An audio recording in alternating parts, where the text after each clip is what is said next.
Sa aming paglalakbay sa mga kakaibang abandonadong lugar sa mundo, natuklasan namin ang isa na namang kamanghamanghang obra maestra na iniwan at hindi pa nagagalaw. Sa loob ng mahigit 50 taon, nilamon na ng kalikasan ang mga hardin, kung saan ang mga halaman ay sumakop sa bawat sentimetro at unti-unting pinapalawak pa ang kanilang nasasakupan araw-araw.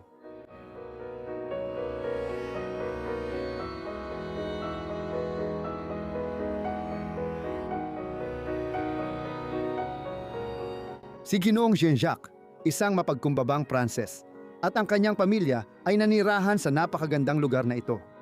Kahit nakatira siya sa pinakamarangyang bahay, nanatili siyang mapagpakumbaba at nakatapak sa lupa. Dahil sa dami ng hilig, hinati ni Jacques ang oras sa pangangabayo, pagpipinta, at tungkulin bilang alkalde ng bayang Pranses. Isang mahalagang papel.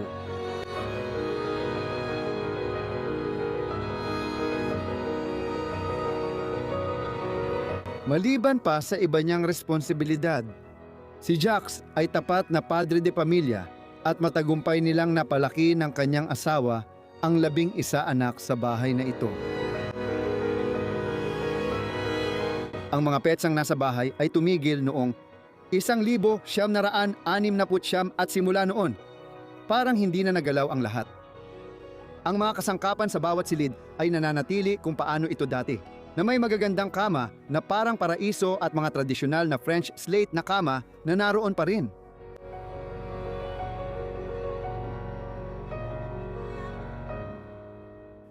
Parang huminto ang oras sa loob ng mga pader na ito, iniwan ang lahat sa orihinal nitong kalagayan.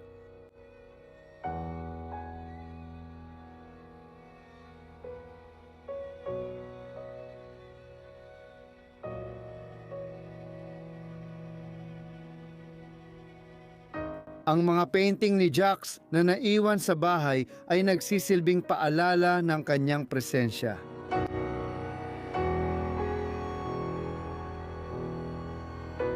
Pagkatapos ng lahat ng panahong ito, wala pa rin tayong ideya kung paano naiwan ang ari-arian na ito at kung bakit walang bumalik para kunin ito. Ano ang nasa loob?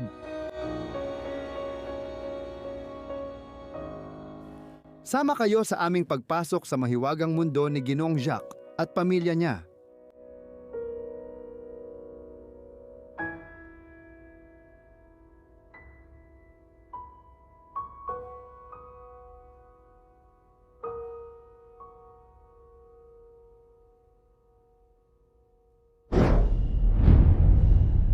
Bago tayo sumabak sa nakakaintrigang eksplorasyong ito, gusto ko munang ipakilala sa inyo ang sponsor ng video natin ngayong linggo, ang MyHeritage. Mahilig ako sa kasaysayan, pero di ko alam ang tungkol sa pinagmulan o kasaysayan ng pamilya ko. Magbabago na ito simula ngayon. Kamakailan, natanggap ko ang DNA testing kit ko mula MyHeritage. Kinabahan ako nung una, pero madali lang pala magpa-DNA test. Kailangan ko lang kumuha ng swab sa loob ng 2 minuto at ilagay ito sa lalagyan. Ipinadala ko ito pabalik sa MyHeritage, kung saan in-extract nila ang aking DNA sa kanilang mga modernong laboratorio at ibinalik sa akin pagkatapos nilang makuha ang resulta. Kaya ngayon, nakuha ko na ang test results sa aking computer at sabay nating bubuksan ito. Kaya tingnan na natin. Leslie, handa ka na bang tuklasin ang iyong lahi? Simulan na natin. Tingnan natin kung saan ako nagmula. Excited na akong makita ito, Leslie. Ikaw na.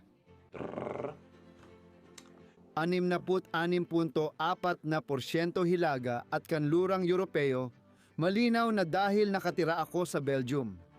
26.3% Ingles. Diyos ko, ano yon? Wala akong pamilyang Ingles. At 7.3% Scandinavian.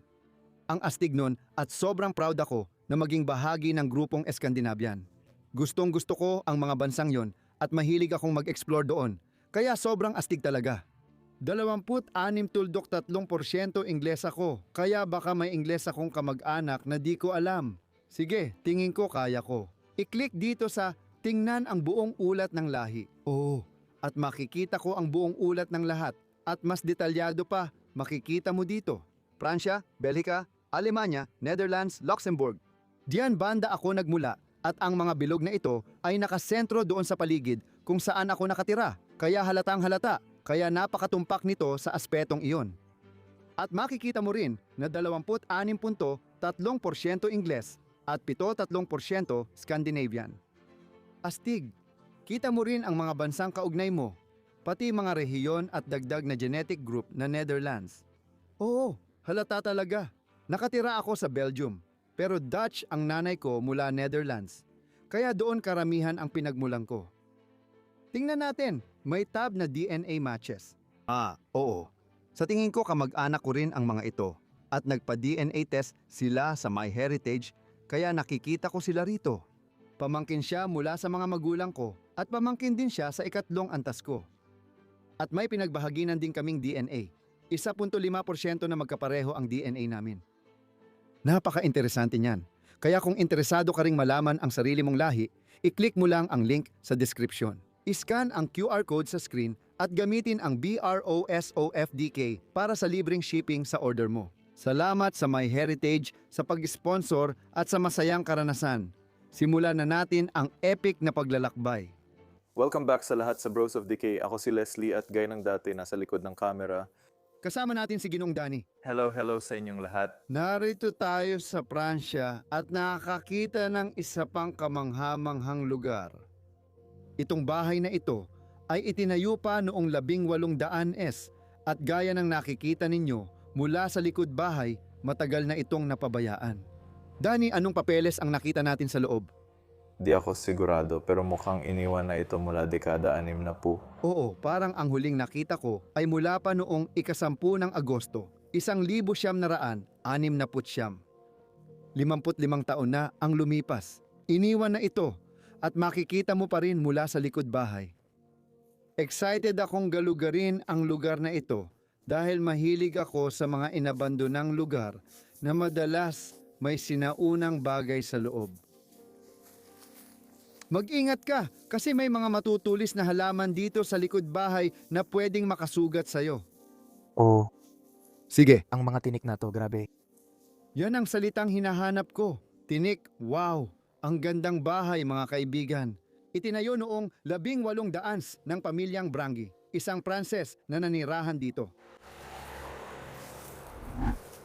At ang gusali ay bukas sa lahat ng panig. Pwede kang pumasok mismo sa loob ng bahay ng pamilyang ito. Ikaw, sige. Ayos lang. Oo, pumasok kami sa kwarto at halatang luma at sira na ang lugar. Oh, Yung buong wallpaper ay literal na natutupi at nagbabalat na. Tulad ng nakikita mo, may dinala akong bagay mula sa labas papasok. Kumusta? Ayan na. Kapansin-pansin agad ang kwartong ito. Maraming painting sa bahay, karamihan gawa ng may-ari, pero ang isa ay hindi. Ano nakikita mo dyan? Bangka ba na may layag? Sa tingin ko napaka-abstract nito. Oh. Wala akong ideya. Pumasok kami sa isang kwarto na malamang ay para sa mga batang iniwan dito. Nandyan pa rin ang kumot ng alagang hayop sa kama, nakakabaliw. At meron ding litrato dito, Danny. At sa tingin ko nagpapakita ito ng dalawang babae na nakatayo sa ibabaw ng glacier o parang ganoon. sa palagay ko, Grain Glacier ito. Oo, glacier nga yata ito. Para sa akin mukhang nilalang. Tingnan ko anong dala ko. Monsieur Jacques, siya ang may-ari ng lugar. Chamont Mer de Glace, isang lawa ng yelo, ayon doon. Napaka-interesante. 1954. Wow! Lahat ng wallpaper ay nagbabalatan at nandyan mismo sa likod mo. Hindi pa ito nakikita ni Danny. Narito ang isang malaking cabinet na kahawig ng mga nakikita sa Portugal. Pero ito ay punong-puno ng bed liner, gaya ng nakikita mo. Sige, napakaganda ng unang kwarto na to. Oh, Oo, hindi ko inakala na dito sa kwarto tayo magsisimula.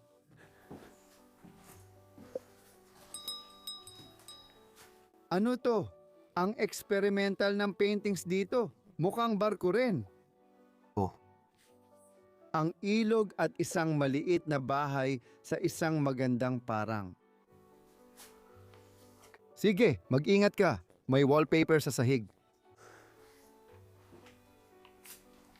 At mula rito, papasok tayo sa pasilyo ng lugar. Isang magandang pasilyo na nag-uugnay sa lahat ng mga kwarto ng gusaling ito. Wow! Mula sa pinto, pwedeng pumasok dito.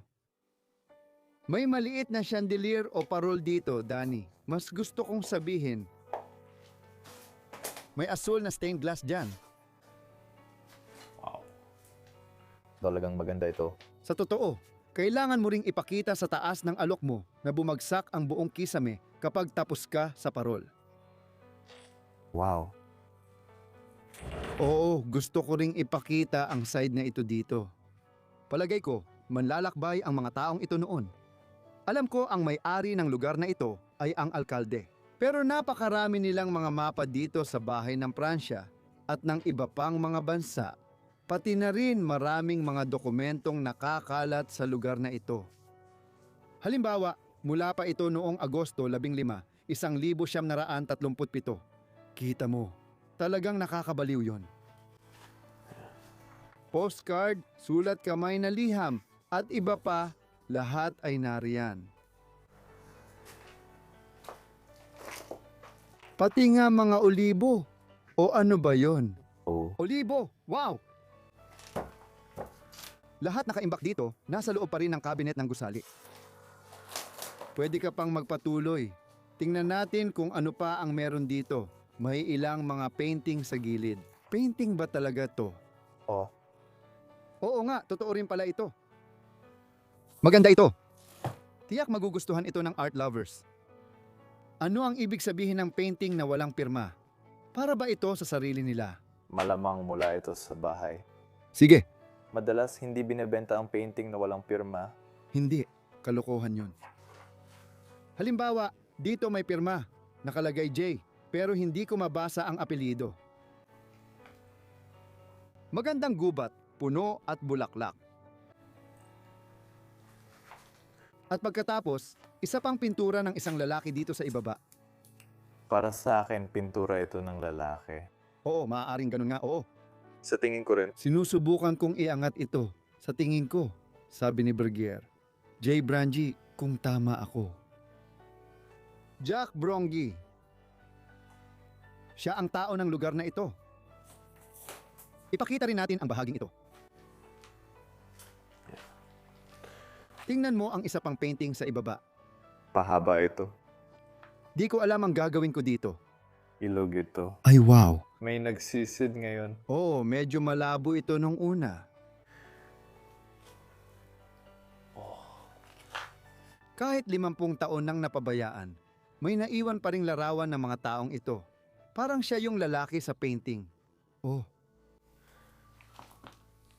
Oh, sa tingin ko siya ngayon. oo nga, maaaring siya rin yun. Oh, grabe. Ayan, siya na naman ba yun? O may babae naman ngayon? Babae yun. Grabe. Sa tingin ko, ipakita mo yung sofa sa ilalim. Sandali bago ka magpakita ng iba pa. Gustong gusto ko ang sofa sa hallway. Wow! At sa itaas mismo ng sofa, meron tayong mapa ng mundo. Gaya ng nakikita mo, napakalumang mapa ito. Galing ito sa Air Force. Oo, mukhang madalas talagang maglakbay ang mga taong ito noong panahon nila. Gusto mo bang pumunta dito ngayon? Oh, Sige, o prebu. Oo. Napakaliwanag at makulay ng kwarto. Masasabi ko, gusto ko yung dilaw na wallpaper na nakikita natin dito. wow. Tingnan mo yan, ang galing niyan. Ay, ang astig din ng cabinet na to. Wala nang laman dyan. Sayang, nandito pa lahat ng muebles. Lalo na itong magandang dilaw na muebles sa kwarto. Ang ganda ng upholstery. Hindi ba dilaw ito, Danny? Kayumanggi yan. Kayo manggi yan. Pasensya na talaga. Balat yan. Balat, mansanas, paggawa ng balat. At kamangha-mangha rin ang wallpaper. Makikita mong nagsisimula ng mabulok ang lugar na ito. Bumagsak ang buong kisame dito sa kwartong ito. Gusto ko ring makita ito mula sa itaas. Sobrang grabe. Diretso ito sa isa pang kwarto sa itaas. Grabe, lahat bumagsak sa ibabaw ng fireplace dito, totoo. Maayos ang pagkaputol ng mga piraso ng fireplace. Mag-ingat, Danny, naglalakad siya sa bubog. At dito, meron tayong isa pang magandang painting ni Carl Uckman Uckermaan sa pader. May maliit na aklatan dito, ang dalawang aso na may ilang libro. Tingnan mo ito, ang laki niyan. Hindi ko sigurado. Parang diksyonaryo o inspiradong libro ito. Rose Wu sa Pransya o diksyonaryo. Diksyonaryo, sige. Grabe naman yon. Isa yan sa pinakamalalaking librong nakita ko. Wow, andun pa lahat ng ensiklopedya sa kanto.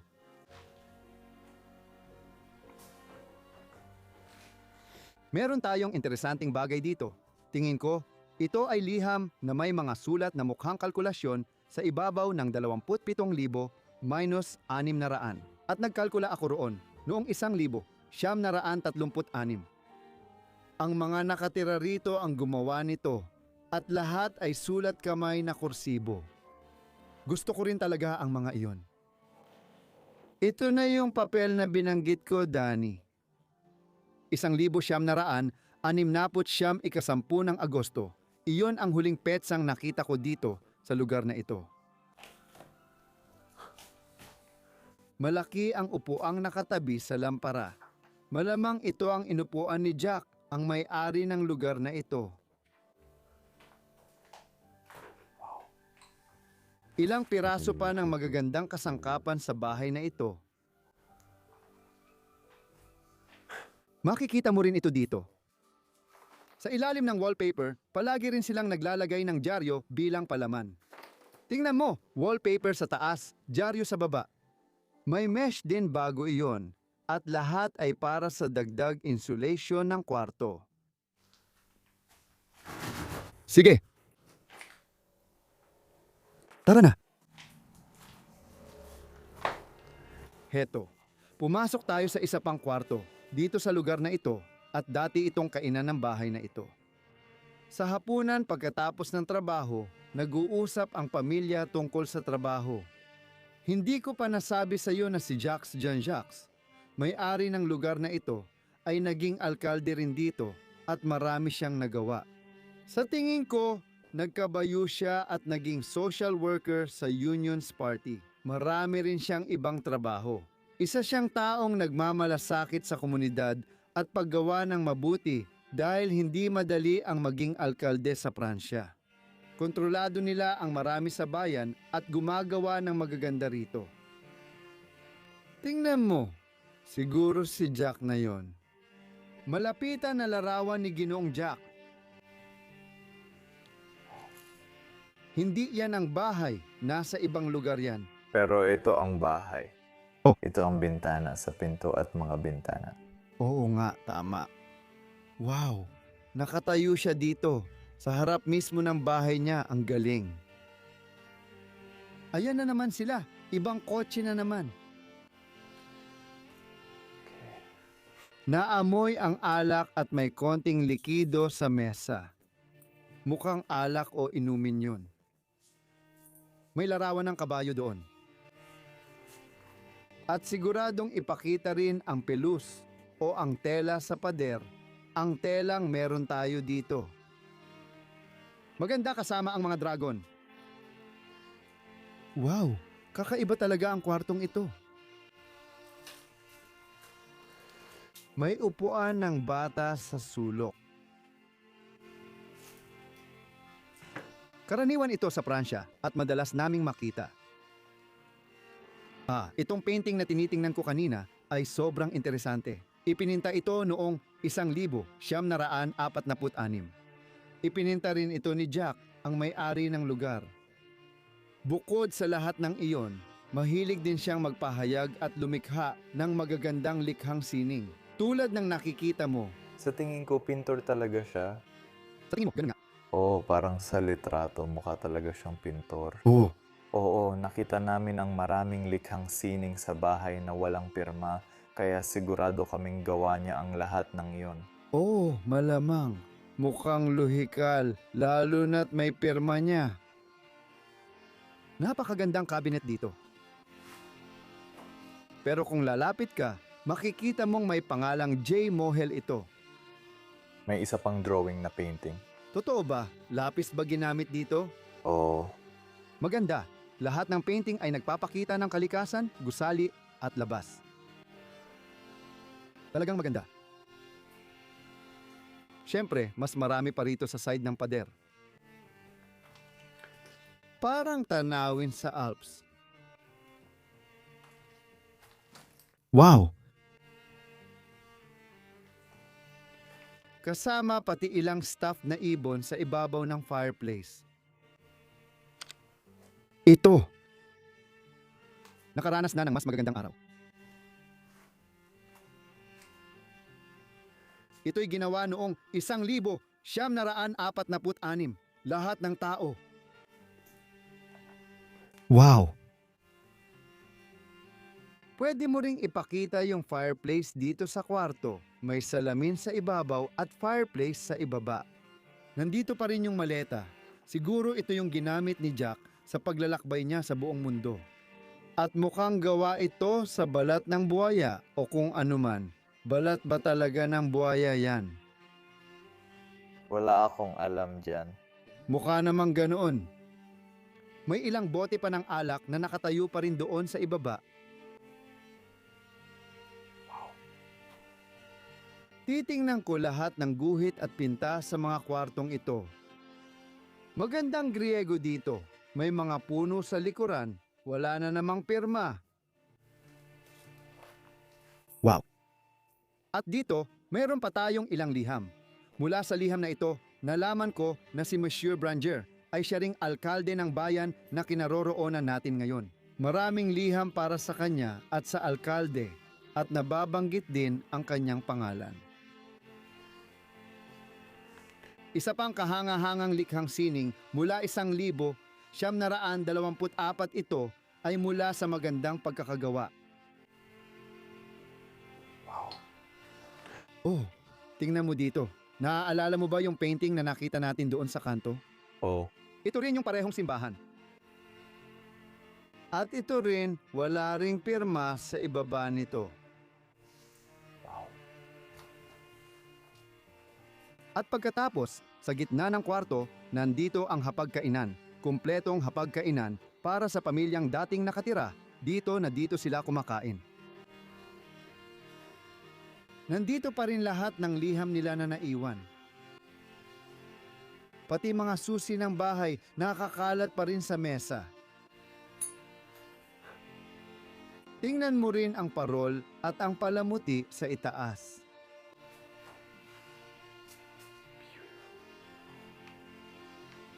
Tapos meron tayong parang isang sulok dito sa kwarto.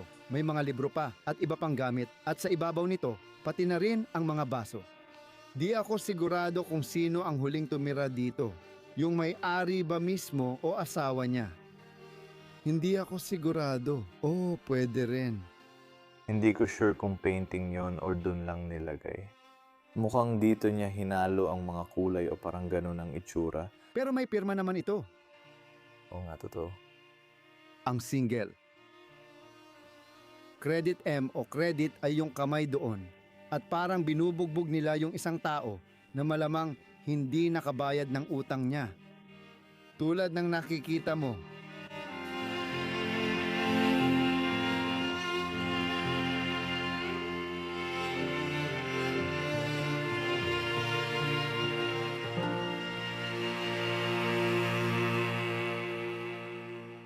Dito, pumapasok tayo sa kusina ng lugar. Wow! Ito na. Talagang napakatanda na nito. Tulad ng nakikita mo. Wow. Nung una, nagduda ako nang makita ko ang mga petsang 60-S, baka inabandona na ang lugar. Pagkatapos kong makita ang buong bahay at lahat dito, sigurado akong iyon nga ang nangyari. Pati na rin lahat ng mga booklet sa mesa at oo, ewan ko. Lahat dito ay mukhang napakatanda na, gaya ng nakikita mo. Wow! Oh, may tubig pa dito, tapos di ko alam kung ano yon. May mga bote pa rin ng alak na nakatayo sa mesa na may laman pang likido sa loob. Wow. Tingnan mo yung cabinet sa likod mo.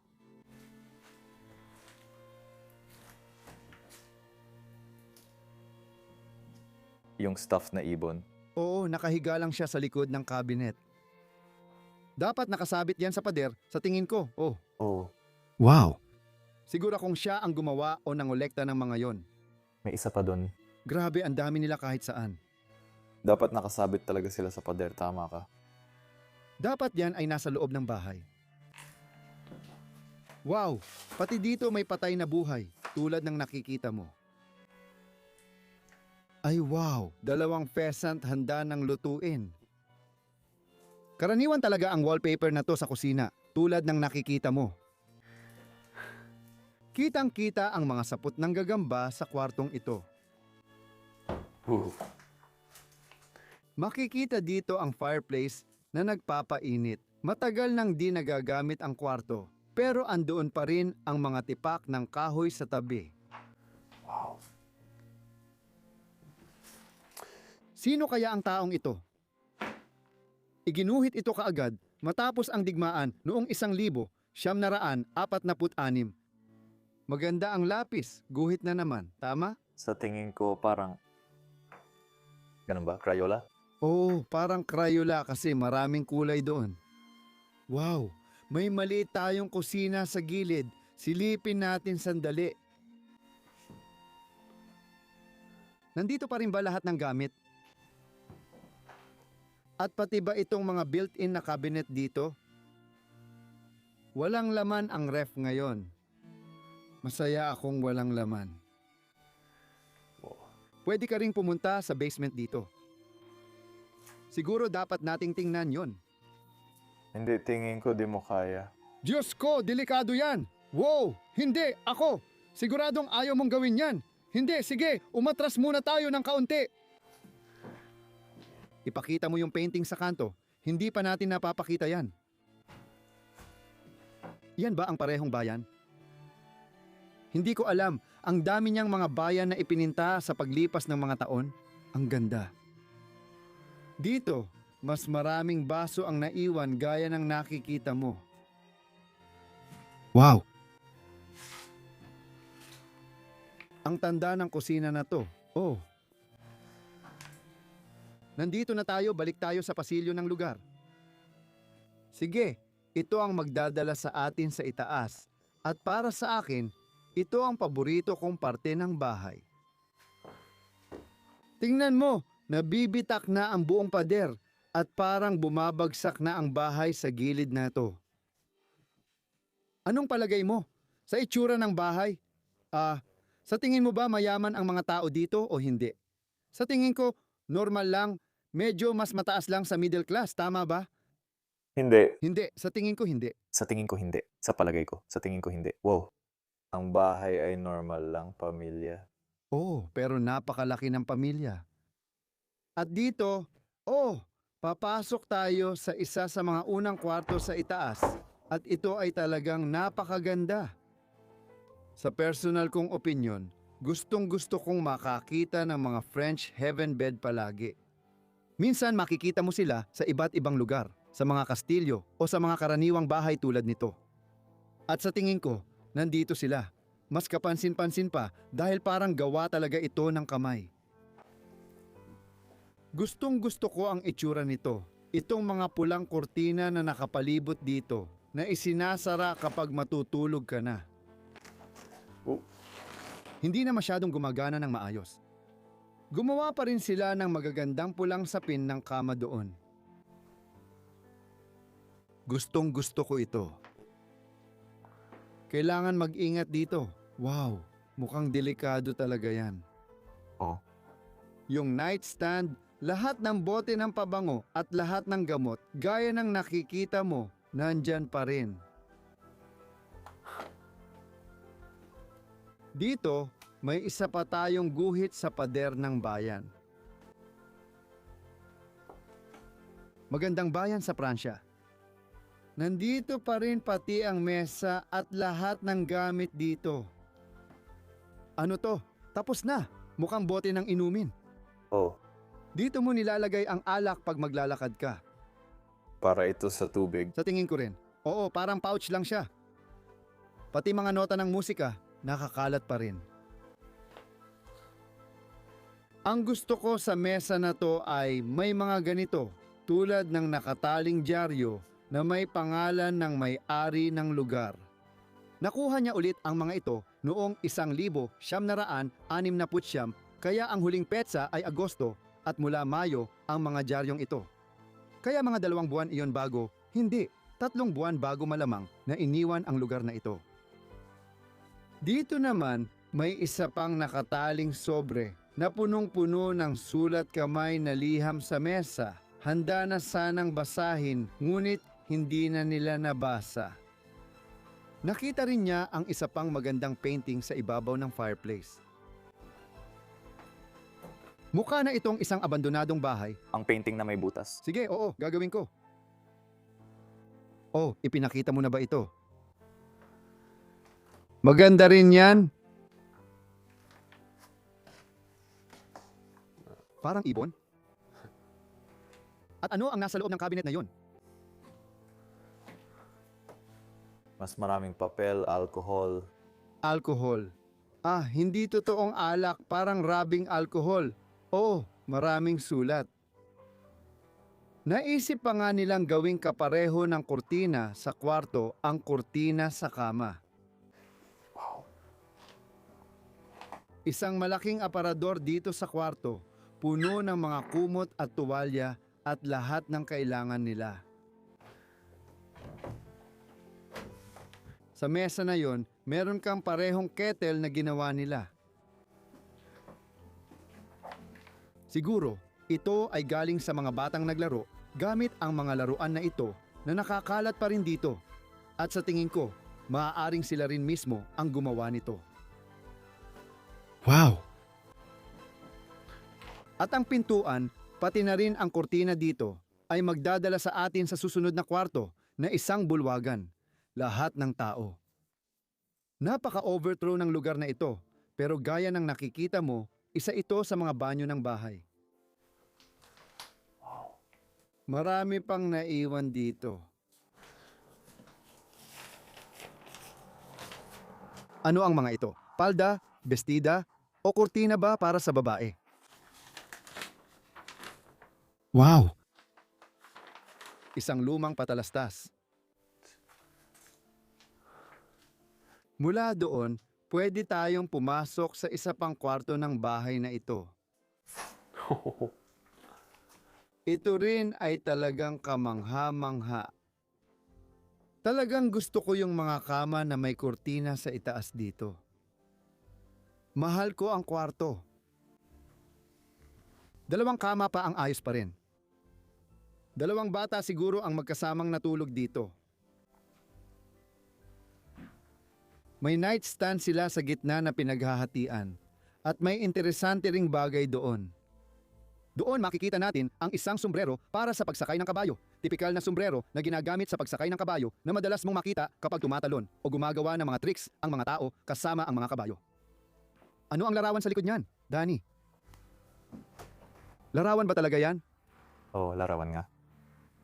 Wow, sino yan? Oh, tingin ko pangalan lang ng kumpanya ang nandyan. Walang specific na pangalan. Isa pa nga itong postcard. Bilang isang postcard, oo. Sa itaas, makikita mo ang totoong painting at siya rin ang batang iginuhit sa kainan. Makikita sa ibaba na iginuhit siya ng lapis. At dito naman ay pintura. Kung tama ako, ano ang pangalan ng painting? Kita mo ba iyon? Andre Vidal. 1920. Napaka-Portuguese. Portuguese, wow. Hindi ko pa nakita ang ganoong kortina, Danny, na bumabalot sa 2 kama. Gustong gusto ko ito, parang totoong gawa kamay. Pangdekorasyon lang ito, pero ang ganda. Tingnan mo yan sa kanto doon. Grabe! Ang lupit nun. Yan ang butas na nakita natin kanina sa dilaw na kwarto. Mukhang diretso talaga ito pababa sa unang palapag ng bahay na to. Pati buong fireplace at mga gamit nagsimulang mahulog sa butas na yon. Doon banda. Isang television lang meron sila sa bahay at nandito iyon sa kwartong ito. Philips Dutch brand, gaya ng nakikita mo. Gusto mong buksan ito? Nakalak ito gamit ang susi. Nakakalungkot naman yon. Gusto ko kung paano laging magkakasya ang mga pirasong ito sa bahay at nabubuo. Ano yang hawak mo dyan? Oh, prongi! Isa na namang bagay na ginawa mismo ng lalaki noong 1931. O baka siya pa nga yan? Oo. Oo. Isa pang mesa. Beethoven. Ito ba ang ika-6 na simponya? Wala akong alam. Nakita mo ba ang malaking aklat sa likod nito? Marami pa. Aklat ito ng accounting, mga kaibigan, mula pa 1908. Dito nakarecord ang accounting ng negosyo nila. Nakasulat dito ang lahat ng gastusin at kasaysayan ng negosyo nila sa pagdaan ng mga taon. At may nakita akong isa pang litrato na nakatayo dito sa sulok ng mesa. Isang grupong larawan na kupas na, marahil mula pa sa isang silid-aralan noon. May sombrero para sa kabayo at chess set din. Nasa ilalim din dito.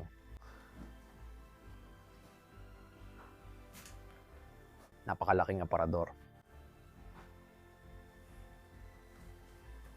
Oh, Karaniwang sombrerong Pranses, siguro yun na. Suot mismo ni Jean. Sige, silipin mo muna ang kwartong ito bago natin iwan. Ito ang pangalawa kong paboritong kwarto. Yung may kama na parang langit ang pinakapaborito ko dito sa bahay. Sira na talaga ang pinto. Sige. oh, Wow, puro sira na lahat dito sa bahay.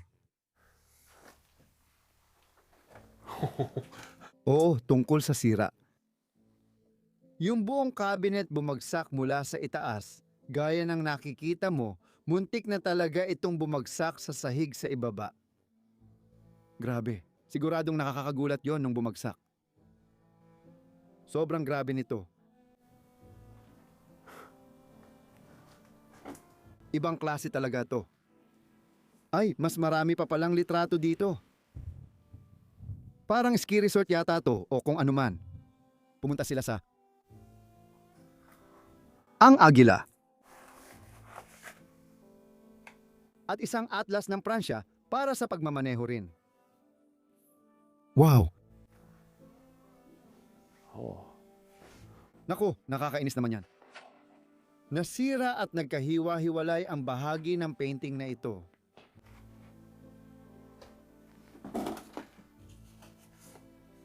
Isang larawan ng isang katedral. Sabi doon, iglis. Maganda rin ito. May nakita akong nakaka-interes sa kwarto, sa gilid ng aking mata. Di ka maniniwala sa laman ng grandfather clock na to. Ito pala ang chimenea na galing sa ibaba. At para maitago ang tubo ng chimenea, talagang ginawa nilang grandfather clock ang paligid nito. Kadalasan, may orasan sa taas at pabigat sa baba ang grandfather clock para gumana. Pero dito, ginawa lang ito para itago. May chimenea papuntang attic. Talagang napakamalikhaing paraan ito. Paano ko ba sasabihin? Matalinong paraan ng paggawa. Gusto kong gumamit ng magarbong salita, pero hindi ko maisip. Sige, malapit na itong bumagsak. Magigiba na ito. Dito, sa dulo. May isa pa tayong kwarto na nasa magandang kondisyon. Maayos pa rin ang kama at nakatayo ang maleta sa harap nito. Siguro ito na rin ang isa sa huling kwarto na natulugan ko.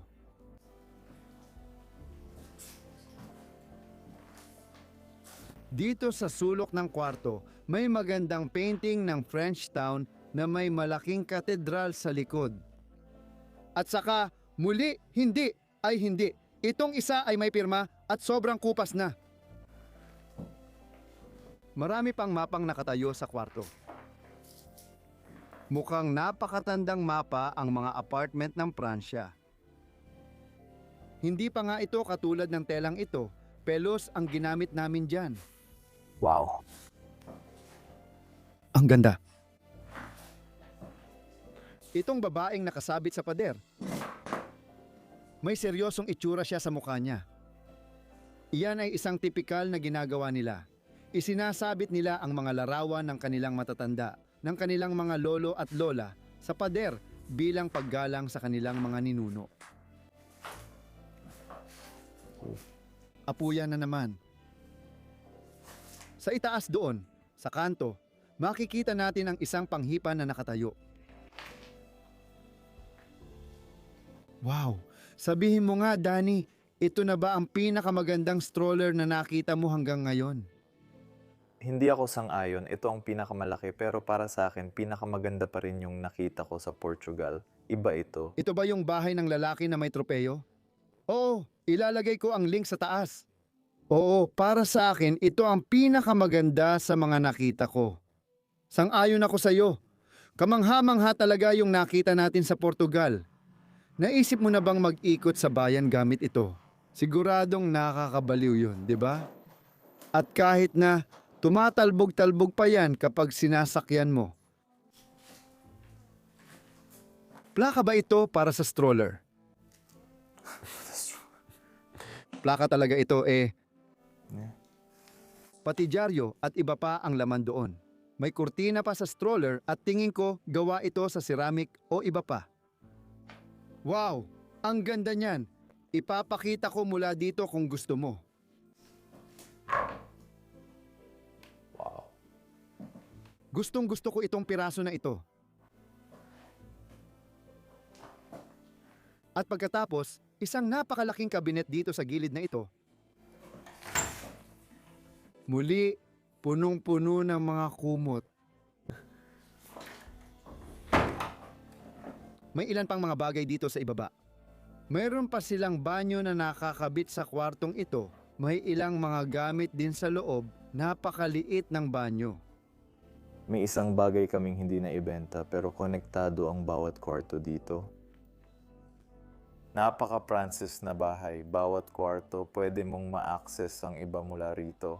Dati mo nang nabanggit na sa Portugal, karaniwang may mahabang pasilyo na may magkakahiwalay na kwarto sa gilid. Pero sa Pransya, wala talagang privacy ang mga tao.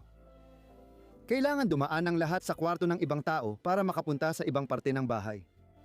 Nakakabaliw nga, di ba? At dito naman, meron tayong isa pang mapa at ito ay isang napaka-interesanting mapa. Mapa ito ng lahat o mga pangunahing katedral sa Pransya.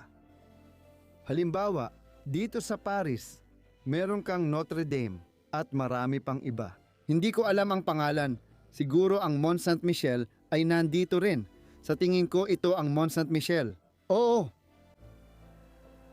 Wow! At makikita mo pa sa mapa na ito, hindi pa umiiral ang Belgium noon. Danny! Oh, hindi! Oh, meron din silang mga katedral sa Belgium. Oo, syempre.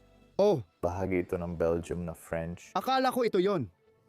Ito ang Netherlands, Bruges. Oo, ito ang Bell Tower sa Bruges. Oo, at ito ang Rote de Tovan sa Antwerp. Oo, Wow. ang ganda naman yan. Meron tayo dito sa ibaba.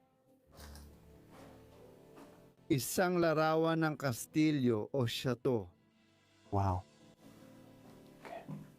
Sa tingin ko, pwede rin tayong pumunta sa banda roon. Oh. Oh, Mag-ingat. heto.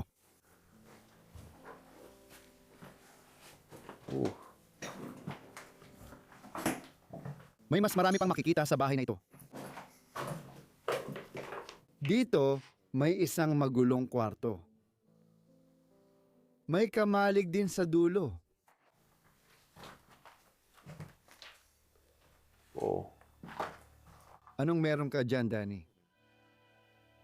Ano to? Parang kanyon o kung anuman. Walang mga bariles ng alak sa kanto dyan. Tingnan mo, ang daming bariles ng alak doon. Meron ding bahay ng aso. Baka parang bahay-bahayan lang ito sa mga bata. wala akong ideya. Sa ibaba, nandito lahat ng sinturon ng kabayo.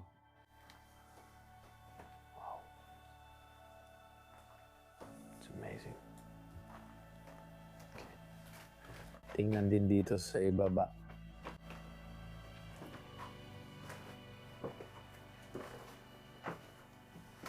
Mag-ingat ka, pakiusap. Oh,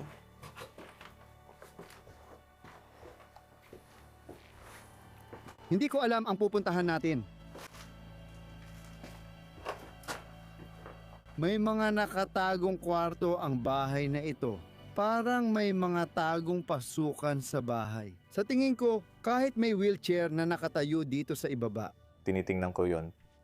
Isa pa, ginawa ito mula sa upuan. Oh, Uso talaga sila dati, mahilig gumawa ng kung ano-ano. Masasabi ko. Sige, umatras? tara, umakyat tayo ulit.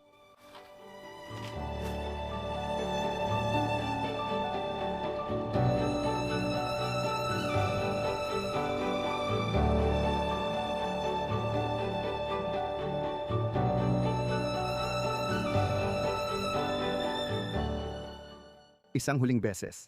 Maraming salamat sa MyHeritage sa pag-sponsor ng video natin ngayong linggo. Kung gusto mong malaman ang sarili mong pinagmulan, i-click mo lang ang link sa description or i-scan ang QR code na nasa screen. Ngayon, Kasama na ang lugar na ito sa listahan ng pinakamatagal ng abandonadong bahay. Inabandona na ito ng mahigit 50 taon. Gustong-gusto ko ang ganitong lugar dahil parang nagbabalik ako sa nakaraan. At yon ang ginawa lang natin. Gusto kong pasalamatan ang pamilya Brangi para sa kanilang buhay at umaasa akong naidokumento namin ang kanilang bahay sa isang magalang na paraan. Gusto kong pasalamatan ka, Danny, sa pagsama sa akin at pagkuha ng video sa lugar na ito. Nasa description ang kanyang link at mayroon ding link sa description kung paano mo masusuportahan ang channel at matulungan kaming makapagpatuloy pa sa mga pag-e-explore na ito sa iba't ibang panig ng mundo. Like, subscribe, mag-comment sa ibaba. Kita tayo ulit next week sa panibagong episode.